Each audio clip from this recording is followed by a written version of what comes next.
pwede bang mapabilang sa Uplift Assistance Program ang isang SSS member kung bago pa lang itong miyembro ng SSS?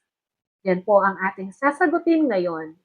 Para dito, ang kukunin nating qualification o yung tinutukoy para makasali dito sa Group 3. Ang mga qualification, una, dapat ang isang SSS member ay employed. Kasama siya sa CBMS 2024 ng PSA. Pangalawa, ang kanyang monthly salary credit ay 20,000 pesos o mas mababa dito.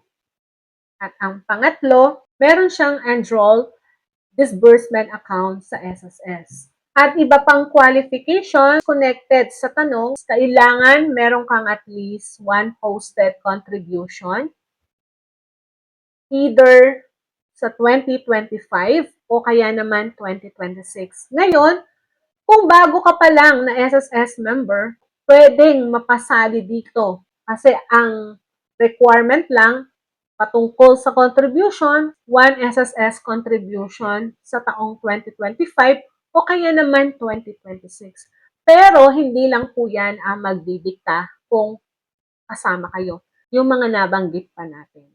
Kung gusto mo yung mga ganitong content, huwag kalimutang mag-subscribe sa ating channel para stay updated kayo sa mga i-upload nating video na kagaya nito. At i-share na din ang video para mapanood din ng mga iba pang mga SSS member nangangailangan ng information na ito.